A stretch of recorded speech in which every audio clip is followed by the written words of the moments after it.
Welcome to the deep dive. Today we are tackling the single largest question hanging over every industry, every worker, and frankly, every professional out there. Will artificial intelligence take our jobs? Exactly. We've looked at the stack of sources you sent us, the research, the news clips, all the commentary, and they all point to this kind of dizzying mix of anxiety and just massive, massive opportunity. That's a perfect way to frame it. I mean, the sheer volume of noise around AI right now is just deafening, which is why our mission today is so critical. Right. We really need to cut through all that, move past the hype, and, establish a clear path for how you can prepare, not panic. Mm-hmm. It's not about surviving some tech wave.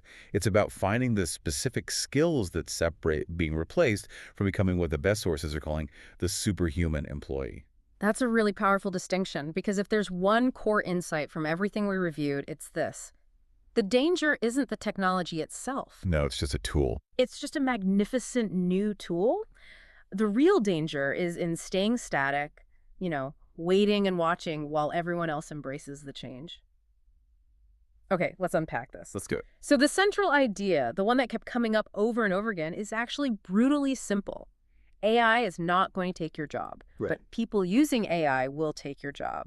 It just completely flips the narrative from, human versus machine. Okay, human versus human. It's just that one human has a much, much more powerful tool. And it changes the whole conversation around leverage, right? Before it was about a scarcity of jobs. And now it's about a scarcity of productivity.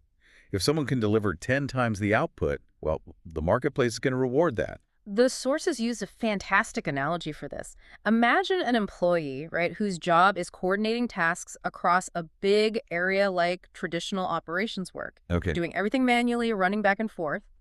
Then a second employee shows up to do the exact same job, but they have a tool, a bike.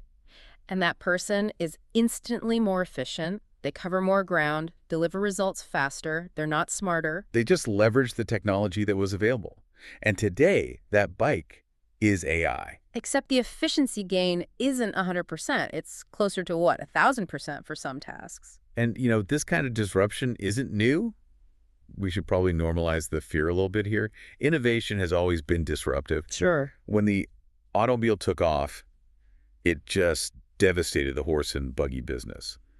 Those harness makers, the stable hands, they had to find new skills. Right. They moved into the factories, building the very cars that put them out of their old jobs. Exactly. So disruption is really the engine of economic progress. That context definitely helps, but it feels like the timeline is the thing that's different here. Yeah. What makes AI so different from, say, the personal computer? It's the speed. That is the unique danger.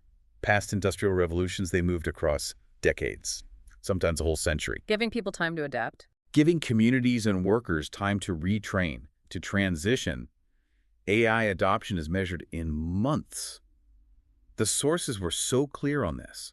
It's moving so fast, it's outpacing anything we've ever seen, and that just shrinks the window people have to upskill. That acceleration is what's causing all the anxiety. Absolutely. Which means the goal isn't to, nervously race against it. The goal is to grab that technology now and use it, to become that superhuman employee. It's not about becoming a robot. No, it's about taking the mundane, the time-consuming stuff, the low-value tasks, and outsourcing them to the AI. That leaves you free to focus on the high-value strategic work. It's an extension of your own capability, like Tony Stark putting on the Iron Man suit. Exactly. Okay, let's talk numbers because this is where it gets really interesting. This isn't some theory for 2035. This is happening right now. Oh, the data is staggering. Yeah. If you look at the reports, especially something like the Stanford AI Index, we see that 78% of organizations globally used AI in some way last year. 78%. Yep. And that's a huge jump from just 55% the year before. The adoption curve is nearly vertical. So it's not a niche tool anymore. Not at all. It's a standard operating procedure for most successful businesses. And when 78% of companies start adopting a tool like this, what does that mean for, the average employee? A marketing person or a financial analyst? It means a radical, non-negotiable skill shift. The projections show that 85% of professionals are expected to see at least a quarter of the skills for their job fundamentally change. A quarter, so 25%. 25%. Mhm. And we're not just talking about, data entry. For an analyst, this means way less time messing with spreadsheets and more time creating the narrative around the data that the AI has already synthesized for them. And for a writer. Less time on a blank page, more time refining the tone and making sure the message has that human connection. I think that 25% shift is so key. It's not just about job loss, it's about job evolution. And that evolution just dramatically impacts job stability. The sources highlight that someone entering the workforce today is probably going to have about twice as many jobs as someone who started just 15 years ago. Wow. And that's not because they're bad employees. No, it's because the skills that define any given job just have a shorter shelf life now.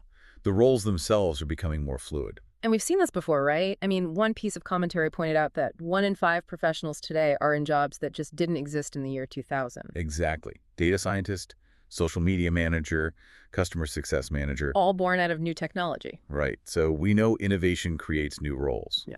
But AI is speeding up the life cycle of every role. It's changing how you write reports, how you communicate, how you get information to make decisions. If you're still doing things the same way you were 2 years ago, you were already falling behind. So that brings up the big question. Given this speed, what can AI actually do well, and where are those human limits that we need to be leaning into? Yeah, this is critical. We have to treat AI as a powerful but very specific tool. Right now, it excels at processing huge amounts of information, finding patterns no human could ever spot. And generating content, text, code, images based on its training data. It is a superb synthesizer and executor of defined tasks. But the research was also very clear about its limitations. Its blind spots are huge. Precisely. What AI cannot do well are the things that are, intrinsically tied to lived human experience. What are we talking about here? We're talking about genuine human judgment, true emotional intelligence, the ability to read a room, complex contextual decision-making, and creativity that isn't just a remix of what it's already seen. So novel thought? Novel thought born from a unique perspective. That's the human edge. That is our greatest currency going forward. That makes the distinction so crucial. So AI will automate the repetitive stuff, but most knowledge jobs will change, not disappear. Just like calculators didn't eliminate accountants. Right. They just freed them from the boring arithmetic so they could focus on complex tax law and client relationships. AI is the new calculator for knowledge work. And we are already seeing this. I mean, the sources specifically listed marketing, engineering, and even arts and design as industries where skills are being massively overhauled. A designer isn't spending weeks rendering images anymore. They're using AI to generate options. And then spending their time applying their human aesthetic judgment and brand strategy to pick the best one. So on the flip side, what jobs are seeing less of an immediate impact because they rely so heavily on those uniquely human skills? Broadly, anything that requires deep, complex human-to-human interaction or physical protection. So like real estate agents. Real estate agents, they need negotiation, empathy, site visits, also community services, a lot of roles in healthcare, high-level operations. Yeah, I mean, physical jobs. Right, like oil field workers. These roles are less immediately threatened, but, and this is a critical caveat, they still need to learn the tools. No sector gets a pass on integration. That's the key. If your job requires emotional intelligence to mediate a tense meeting, or your physical dexterity to fix something, you have a stronger foundation for now. For now, that foundation only buys you time. Time to acquire the skills AI can't replicate. That's the perfect segue. That insulation is temporary if you don't use the time wisely. We have to shift our focus to what employers are actively demanding right now, which are these. Well, you could call them humanity skills. What's so fascinating is that the most in-demand skills aren't technical. They're not about programming. No, they're skills we might have undervalued just 5 years ago. The market has shifted. Employers assume the AI can handle the execution. What they need are guides, mediators, and strategists. The sources were very consistent on the top 4. Okay, what are they? Number 1, conflict mitigation. 2, adaptability. 3, innovative thinking. And 4, which might be a surprise, public speaking. Okay, conflict mitigation. That one stands out. It feels less like a tech skill and more like something a therapist would need. It absolutely is. Because as companies integrate these tools, it creates enormous internal friction. You have employees who are resistant, others who are all in, and managers who don't know how to bridge that gap. So you need someone to manage the anxiety. Exactly. To mediate between the tech adopters and the resistors, and make sure the whole transformation doesn't destroy your team's cohesion. The transition itself creates the conflict. Only humans can navigate that with empathy. And adaptability, I guess that's just a direct response to the speed of change we were talking about. For sure. When 25% of your job skills are shifting every few years, the ability to learn new workflows and, just as importantly, discard old ones becomes critical. Companies don't want mastery in one tool. They want people who are comfortable with constant learning. Okay, innovative thinking makes sense. If AI does the executing, humans do the vision. But public speaking, why is that so essential now? Because the employee's role is shifting from executor to communicator and guide.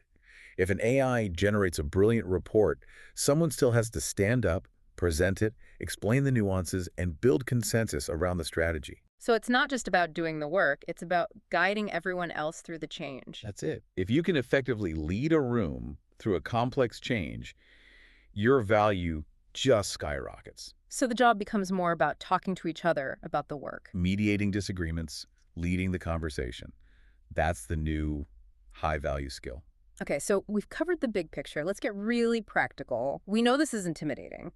The research said 41% of people globally are nervous about this. But the encouraging news is that 54% are actually excited about what AI could do for them. Right, so the message is clear. Don't panic, just prepare. And the preparation is so much less intimidating than people think. This isn't like needing a PhD in computer science or learning a new programming language. Oh. This is a skill you learn just by doing it, by interacting with it. And the barrier to entry is basically zero. Absolutely. The great news is almost all these foundational tools, ChatGPT, Google Gemini, Microsoft's Copilot, they all start for free. You can start experimenting today with no financial commitment. So what's the single easiest, most non-intimidating thing someone can do tomorrow morning at their desk? Make it a habit to outsource your mental friction. Just start every morning by asking an AI tool a question about the work you're about to do. Don't waste your own brain power on the predictable stuff. Can you give us some specific examples? What does that actually look like? Definitely. It can be as simple as asking it to draft 3 different email responses to a difficult client, so you can just pick the one with the best tone. Okay. Or ask it to create a detailed outline for that business plan you have to write. Or say you're having trouble with a colleague. Ask the AI to model a communication framework for how to resolve a disagreement. It's an instant thought partner. The examples really show how simple it is. It's not about complex coding. It's about communication, planning, mental efficiency. Start playing around. And you don't need to be years ahead of the curve. You just need to learn from someone who's maybe a year ahead of you in using these tools every day. Getting started is the key. The confidence comes from no longer being afraid of the tool because you've made it part of your daily routine. That integration. That's what defines the superhuman employee. So what does this all mean? I think our concise takeaway is that AI is a tool that's here to change the methods of work, not to eliminate human value. That's it. By outsourcing the repeatable tasks and really focusing on those humanities skills, conflict mitigation, communication, judgment, you gain confidence and you make your role more strategically important. My final thought for you to explore kind of builds on that. The sources all emphasize that new technology always creates new roles. So if 85% of us are seeing a quarter of our skills automated or changed, It creates a huge vacuum. a massive vacuum for roles dedicated to handling the human side of that change. Just consider what a job called conflict mitigation specialist or organizational change guide will look like when AI takes over the bulk of the old execution skills. That's where the massive opportunity lies. Fascinating. So the future of work is less about becoming an algorithm and more about embracing our own empathy and communication. Thank you for sharing your sources with us, and we encourage you to continue your learning journey right now by asking an AI tool what specific step you should take next. Until the next deep dive, keep learning.